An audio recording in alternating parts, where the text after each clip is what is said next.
Hello everybody, welcome back to the Music Gauntlet channel. I hope you all are having a wonderful day so far, and today I'm going to be discussing some albums that I heard over the course of this past week that I just want to talk about. First things first though, I do want to discuss an EP that was recommended to me via Dead End Hip Hop, and shout out Dead End Hip Hop, I've been following them for years and they've been a big influence on me. I've listened to so many recommendations just by watching their videos, and there are so many projects that I probably wouldn't have heard otherwise if I hadn't watched their videos, so just trying to show some love. The EP in question that I'm talking about is Vakill's God's Gun EP.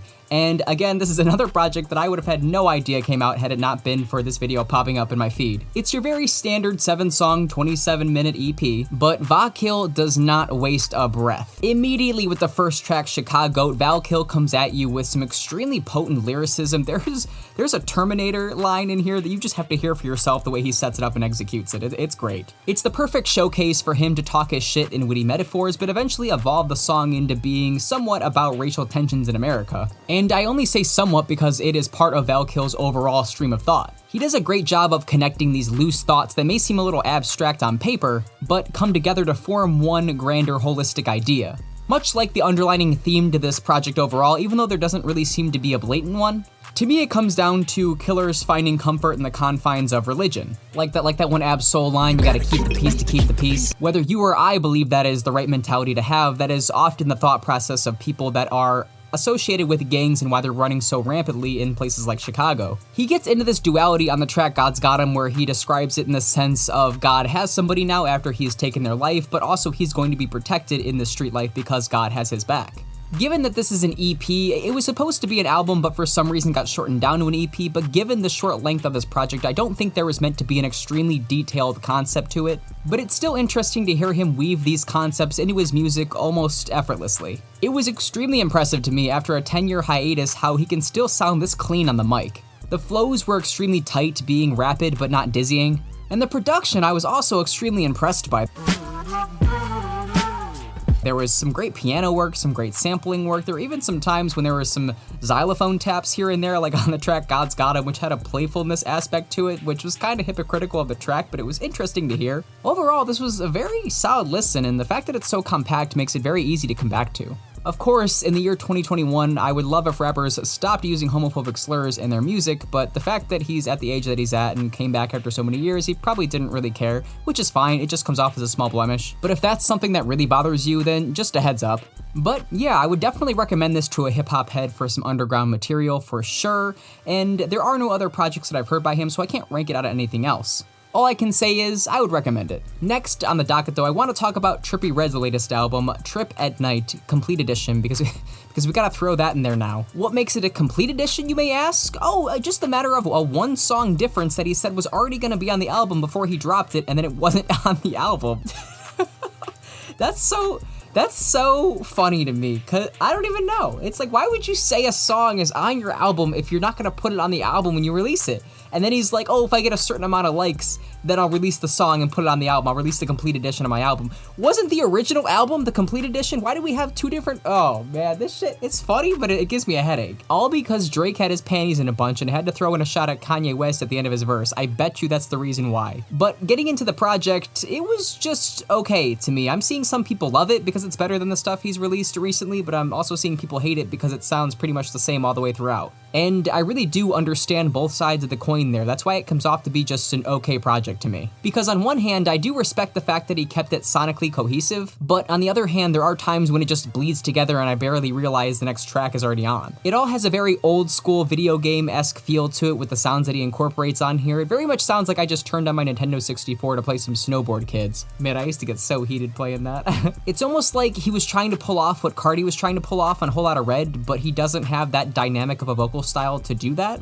Don't get me wrong, it's definitely out there, but more so out there like a rock star would be, not like a Playboy Cardi, if you get my drift. And that is a positive, the fact that he sounds like he's putting a lot of effort and emotion into the way he sounds on the mic. There were a decent amount of times on this album where what he was saying I didn't really care about, but the way he delivered it was actually somewhat engaging. It sounds like there was potential here for a lot more to happen. It sounds like the setup, the soundscape for this album, there was more that could have been done with it. But instead we get the occasional entertaining song, but overall not a very engaging album. I really liked Miss the Rage going into this album, so it was no surprise that it came out to be one of my favorites. But I was expecting more songs to easily pass this bar because really I love Miss the Rage for the production and some of the vocal performances, not anything beyond that. But half the time, some of these songs were barely even distinguishable from each other. My favorite string of songs easily has to be Supercell through Matt Hardy 999. I actually really like the Matt Hardy track. I think him and Juice WRLD R.I.P. just play off each other so well. I liked other tracks like MP5 and Rich MF, but those also weren't necessarily because of Trippie Redd as much as they were because of the features performance. Polo G sounded nice. I can understand people liking this because it puts in a lot more effort than we've been succumbed to by Trippie Redd over these past few years, but that's almost a product of having our standards so low that when he actually manages to surpass the bar a little bit,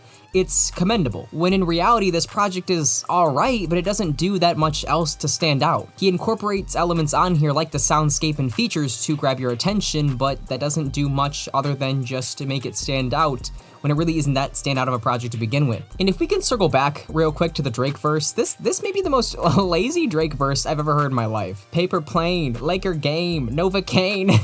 What do any of those things have to do with each other? And I get that's how trap rappers rap, but you're not a trap rapper, Drake. You put in more effort in your own rap than this. I'll also say I was pretty underwhelmed by Uzi and Sada Baby's verses as well. I know from listening to Trippie's past material that we're not gonna get the most lyrically dense material, but a lot like Isaiah's most recent album, it just felt like there was more that could be done here. In the end, if you're a Trippie Redd fan, I think you're really going to enjoy this album, but overall, I would just recommend it if you're in the mood to listen to some alright trap rap that you can kind of shut your brain off while listening to. Coincidentally, this is probably a good album to listen to video games to. And if I was going to rank this out of both of Trippie Redd's Trip albums, I would still have to say Life's a Trip is my favorite of the two, but in all fairness, it's hard to top an album with Dark Knight Demo on it. And last, but certainly not least, we are going to talk about the latest release from Lorde called Solar Power. I've been a Lorde fan since Pure Heroine. I played that album non-stop when I was in high school. I was in the same boat as everybody else when she took years to come out with Melodrama, just sitting on the edge of our seat waiting for another album from her. I was always captivated by her unconventional means of songwriting, and it was always matched with some very interesting production. She always knew how to play off both sides of the spectrum so well, like the dance-inspired Greenlight, and also contradicting that with the slow piano ballad of Liability, but also making it all flow together for one cohesive project. I still get teary-eyed listening to Liability to this day.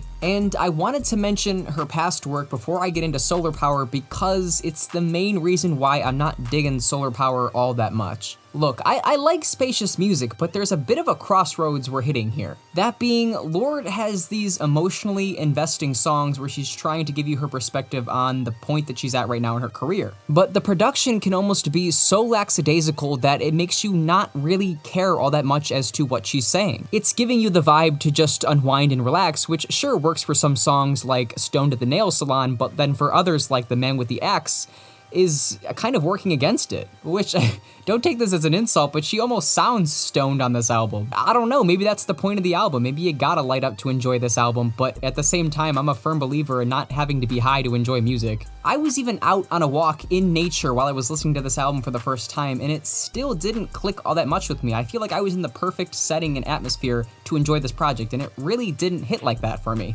Going into this album, I was not expecting the song Solar Power to be the most thrilling cut on here. I enjoyed the incorporation of nature sounds that were on this album, like cicadas buzzing. There were actually some times when I had to take off my headphones to see if that sound was coming from the music or from my surroundings. And her songwriting is still a strong element that plays on this album as well. I like the track Secrets from a Girl Who's Seen It All. It's very engaging how she's talking to a younger version of herself. But this album is very insistent on relying on acoustic instrumentals. So much so that these songs almost cradle you into a nap as opposed to sucking you into the atmosphere of the song. I was floored by how unengaged I was from track 8 all the way into the end of the album. I was so confused why she chose to end the album on Oceanic Feeling, yet she claims that it was the perfect ending for it. Part of the subject matter is her telling her brother that everything was gonna be okay after he was in a car accident that left him with some memory loss. But reading up on what she was writing these songs about almost is more interesting than listening to the songs themselves. I want to make the point that these songs aren't inherently bad, they just could have benefited greatly by having more texture.